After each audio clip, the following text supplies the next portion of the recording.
Hello ladies and gentlemen, welcome back to Force Strategy Gaming, casting a game today between BratOk and DIMAGA. So this is a Terran versus Zerg here in Metalopolis, DIMAGA of course being our red Zerg player and BratOk being the yellow Terran player. And let me tell you something, I just woke up from a slumber not too long ago and I decided it was time to cast a game, but I realized that I was a little bit too tired sounding to cast and it would have came off as a bit ridiculous. So what did I do to remedy this? Well, simply I took a step outside in my underpants and it's about 30 degrees and that was not a pleasant experience, but if it did nothing else it woke me up, so I am ready and excited to cast this game because I am warm and I am not freezing and no shrinkage is taking place. So in this matchup, what do we expect? Well, these fairly close positions tend to lead to shorter games, so that would be something to expect, but who knows really what is going to happen. We can only speculate, but because of these positions, very difficult to expand beyond your natural expansion. A third base is nearly impossible. These first two bases, very, very difficult to defend. These back bases back here, well, what are you going to do? You can get dropped on, you can get banshee harassed, you can get speedlings and mutas in your base. There's a whole lot of bad stuff that can happen when you try to expand back here, and it's very difficult to defend against, especially because your main base is over here, and you obviously want to defend your main base with all of your tech buildings inside of it. So yes, expanding beyond the natural, very difficult in this matchup. Starting things out, looks like DIMAGA is going to be doing some SCV harassment, trying to take some damage, trying to put some damage on, trying to lay the smackdown on that SCV, and it is going to work because that SCV gets dropped. Now, if you can only get this drone away and out of the base, he's going to be victorious, and no getting stabbed in the butt there by that SCV, so that's not very pleasant. But look at what he did do. He delayed the building time by at least 10 seconds, and that is an excellent opportunity to go ahead and drop an expansion. Because of that delay in build time, you know, his early push, if any comes, it's going to be delayed by an extra 10-15 seconds, and that is plenty of time. That's enough time to get out that spawning pool and get out those Zerglings and easily defend your expansion. So DIMAGA feeling pretty comfortable in early expanding.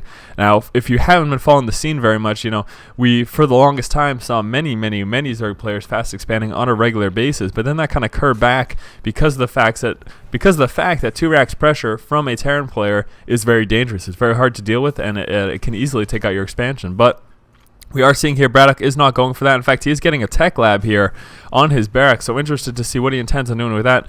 Early Marauder pressure, not that likely because of Zerglings, but is he going to be going for... Wow, look at that. He is going for a Reaper, and you don't see that anymore. Reapers do not come into play very often anymore because of that nerf, because of the fact that the nitro packs are no longer researchable until you get that factory. It just severely delays the amount of time until you can get that, and people just aren't using them anymore. It's not, again, nearly as effective as it used to be. Over here for DIMAGA, we are seeing that queen come out. There is no gas as of yet. There has been no extractor laid down, so we're not going to be seeing any mining or anything going down of Vespene gas. The Reaper is almost out, and what is going on over here? Dropping a fast expansion himself, so BratOk feeling a little ballsy, going to be trying to go for fast expansion, and yeah, this could be a little dangerous against Zerglings. I guess his idea is that with the Reaper on the board, he's going to be able to defend against any early Zerglings up until the point that they get that speed upgrade. And that's actually pretty wise of BratOk. Now, he could do a bunch of damage here, killing that one Zergling. You see pretty much no problem, 2 shots, goodbye. But what is he doing? He's not going... He's just running around. I think he's checking for any possible Zerglings. He, again, does want to defend. And you know what? In all honesty, this is probably the best thing to use to defend against Zerg early game. Unless, of course, there were roaches out. This is going to defend you against any early normal Zerglings. Like Speedlings, no. But early Zerglings, yes. You can easily defend with the Reaper, your natural expansion. So, hey, good job, BratOk. You know, that's something that really I hadn't considered, but that's definitely a really good idea. And again, you don't see this very often at all from Terran players. Just Reapers don't come into play, but that is a pretty effective use of it. Not actually moving into his base, unfortunately. You can see he's moving back, so not going to be trying to take advantage of the Reaper to kill any drones, but it's serving its purpose, again, in defending this early expansion. So good job, BratOk. Over here inside of DIMAGA's base, that first extractor is down. We are, of course, seeing Vespene, the first 100 right now, and there we go. Speedling metabolic boost upgrade coming in. Second extractor on its way. Over here at the expansion, it is up and starting to get saturated. Spine crawler, nice positioning for defense of this, and over here, he does have to worry about back in this position, but anyways, back over here inside of BratOk's base, we are seeing that orbital command coming down, a bunker up front. We are going to be seeing a bunch of Marines coming out of this barracks with that reactor, and Hellion with Infernal Pre-Igniter. So we are seeing Marine Hellion opening here for BratOk. We're going to see how effective that is. His big concern would be roaches. So hopefully for BratOk, DIMAGA doesn't end up going roaches, because if he does, he could be in a lot of trouble. Roaches do well against both Marines and Hellions, even with that Infernal Pre-Igniter, because the Hellion is armored. Because the Roach is armored, the Hellion doesn't do nearly as well against it. Layer going to be coming in for DIMAGA as well, about 50% of the way finished, and yeah, Extractor coming down. So just macroing up at this point. DIMAGA's not looking to be real offensive. You can see he's only got 2 Zerglings coming out right now. On the board, he has 7 currently, so he's going to be sitting with around 9, and that's not a lot, but this is what a lot of Zerg players will do. They'll macro up until they actually need to build units. Until that point, they'll just continue to work on drones, work on their economy, try to saturate that expansion, and this is pretty commonplace for Zerg. Trying to get a Baneling's Nest out right now, so going to be intending on going for some Spieling Baneling. Looks like BratOk is going to be scouting out his opponent, trying to see what DIMAGA has, trying to see what's going on in his expansion, what kind of defense is there. Also, he's probably going to be taking a look at what type of units. Again, if he sees roaches, he's probably not going to push, but if no roaches, now would be a good time to try to move out and do some damage. And he does see just Zerglings, but that wasn't very telling because only 4 Zerglings came up, so he doesn't know if roaches are sitting in the background. But he's going to find out right now. Moving down with the Hellions, going to be probably moving into the mineral line, trying to do some damage, trying to roast that Queen, but you can see again how ineffective they are, except against those light units. He's doing absolutely no damage. Like, it's taken a year and a half to even do any damage to that Queen. Queen's not even getting in the red. Hellion's forced to pull back. Zerglings coming up, and there you can see the effectiveness of the Hellion against those light units. Pretty much no problem taking out those Zerglings. Not much of an issue at all. With proper micro, it just prevents us around, and you're going to do a crap ton of damage. That's basically the idea. He is moving away right now with this Hellion's going to be splitting them up, moving into different positions, probably checking this Naga Tower for some Zerglings. No, he's going to be moving back. Actually, he might be checking this expansion, which would be a great idea because DIMAGA has dropped an expansion. BratOk, are you playing with map hacks? I don't actually think so, but man, that's some really good insight right there. The fact that he even bothered to check for that, and that's definitely a really good idea. More Hellions coming out for BratOk right now, and he's just continuing this Hellion and Marine production. Well, he also does have a Reaper coming out right now, and a couple Marauders on the board, though. There we go. A couple Marauders on the board. There's the My Production tab. What was I doing? Stimpack coming down, Combat Shield level 1 upgrade as well. The Centrifugal Hooks for his Banelings are coming out, so DIMAGA is planning on utilizing those Banelings to their full effectiveness. Spire's going to be coming out as well, so looking to possibly go Spieling Baneling Muta. That's the likely thing that he will be doing.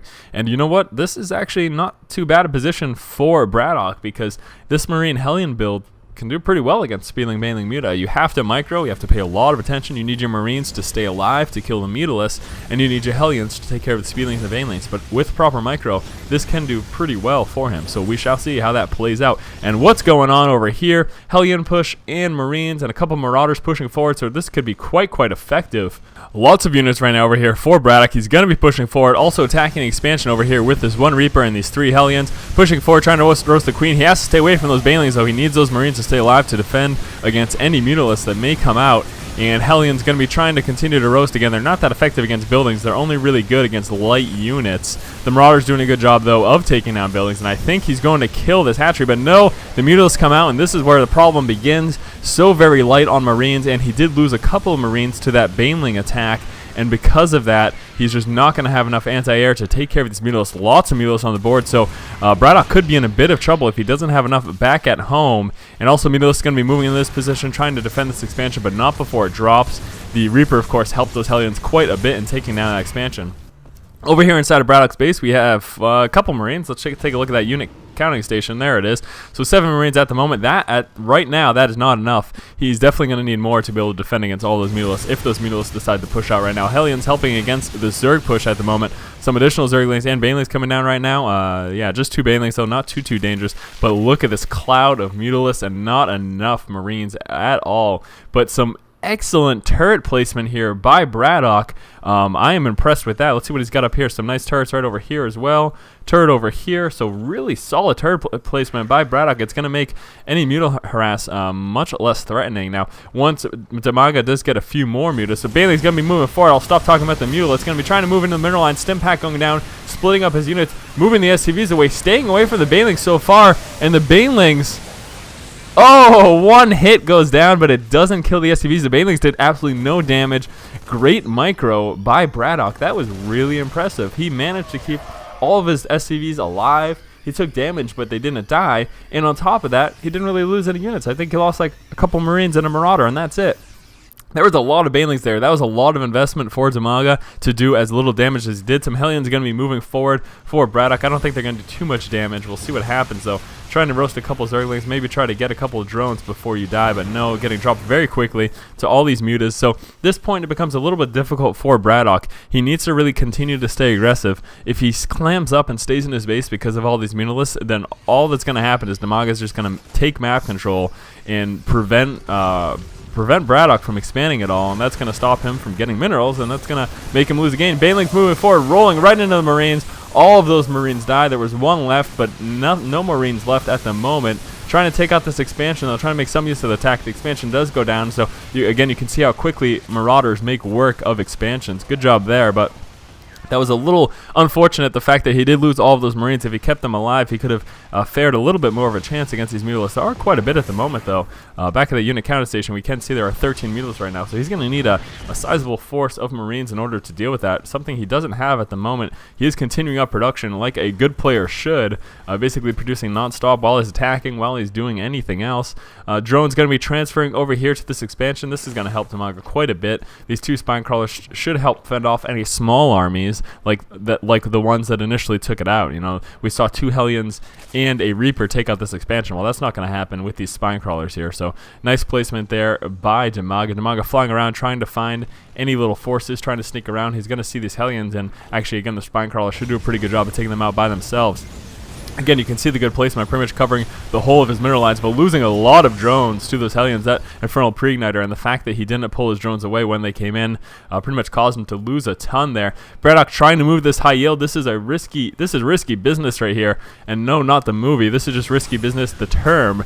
And the reason being is because, you know, again, it's so wide open, so open to Mutalist harass, Zerglings, Banelings rolling in from every direction. Mutalist going to be trying to move in before missile turret production is complete. However, they do have to contend with these Marine guys here. That's what they're called. There we go. He does have to contend with those Marines. Going to be rolling in with those Banelings as well, lifting off the command center. Great job by BratOk and doing lots of damage here to these Mutalists. This Marines very well, especially with the medevac backup there. Marine stim pack going down. Zerglings getting surrounded though, so those Marines should disappear fairly quickly.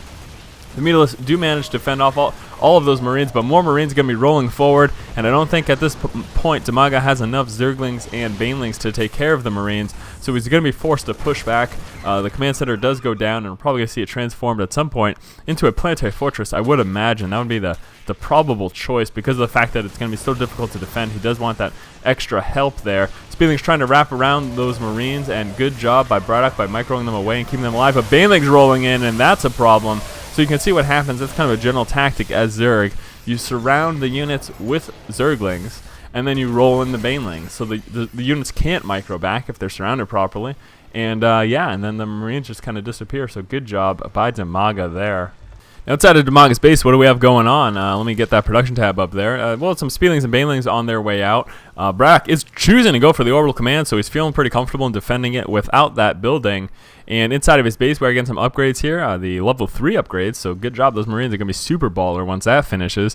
And just some Marines and Hellions on the way out as well. So been sticking to this Marine Hellion build, and I mean, as you can see, it's been fairly effective throwing in some Marauders when he decides to push for building sniping. But beside that, it's pretty much been Marine Hellion all the way, and yeah, good job. I mean, it's been looking solid. Has he got some upgrades here for these Hellions? He does have one armor upgrade, no damage upgrade, however. But that one armor upgrade, of course, does help them live a little bit longer when they get surrounded. It also helps them stay up a little bit longer against these guys over here, these Mutalisks flying around, being a pain in the butt. Over here, we are seeing a drop going down. Going to be trying to pick off the expansion here for DIMAGA. We're going to see how effective this is. Being wholly Marines, it's going to do a good job if any Mutalisks try to push out, basically. But maybe we'll see a two-pronged attack. That would actually be really great if you could stim up, attack over here, and then try to hit the main base of DIMAGA. That's kind of a good idea in general, distracting your opponent in one position and then pushing into another. So moving down, taking down the Queen. Also going to be pushing back those Mutalisks there. There isn't quite enough. And here we go. We are seeing this Hellion and slight Marine force pushing forward into DIMAGA's main base. Probably going to take down this expansion, taking a lot of Baneling loss, but that is because of this attack going on down here. BratOk was, of course, paying attention to this. Baneling's going to be rolling into those Hellions, doing a lot of damage. You got to micro away. That's the only way you're going to stay alive. But these Marines, being the heroes that they are, probably one of the most overpowered unit. I just say that because people cry about them all the time. I think it's funny. Marines are super baller. Look at that. And DIMAGA does call a good game because he realizes it's game over. This drop over here did manage to take down the expansion, and then it looks like these Marines were going to do quite a number over here. If not killing this hatchery, then at the very least they would have killed a lot of drones. And at the moment, DIMAGA just didn't have enough to deal with it. He doesn't have enough resources. He can only make, what, two more meterless, and that's about it. So yeah, good job by both players here. This was a really cool game. Really happy to cast. It was really exciting and fun. In fact, I do have another game between these two players, between BratOk and DIMAGA, and I think I'm going to be casting that right after. Also, I do have a new series I'm going to be starting up for StarCraft, and I might be releasing that today. If not, then you can see it sometime in the near future, but I'm excited about it. I think you guys will enjoy it as well. Yeah, lots of new things going on here for Strategy Gaming. So once again, guys, it's Esmond Force from Force Strategy Gaming. If you guys like our videos and you like what's going on here, make sure you subscribe to our channel. Give my videos a thumbs up, comment, do all that stuff that helps me out and lets me continue to produce videos. And as always, guys, keep watching and keep owning. Oh, and also I want to wrap up this video because I just realized what I said sounded like what people say it sounds like. At the end of my videos, I say keep watching and keep owning, you know, like O-W-N-I-N-G, you know, to own somebody. But a lot of people think I say keep watching and keep boning. Well, you know what? You can choose what you want to do. You can keep owning or keep boning. Either way, make sure you're having a fun time with what you're doing. See you guys. Can't buy the time for those attachments. Obviously, something you should avoid doing is getting supply blocked. A drop coming down right now from White Raw into Straylock's mirror line. This is going to do a lot of damage. He doesn't have enough units up here right now. Straylock does not have enough units to deal with it. Lots of SCVs going down. Those Zealots making quick work of the SCVs. One shot, two shot, goodbye. And lots of damage from White Raw. Very, very devastating. Going to be warping in some units as well. Now, on this front right now, Straylock is going to continue with the attack. He's deciding not to retreat, not to defend his main base from the Zealots. He just wants to go through and try to attack White Raw.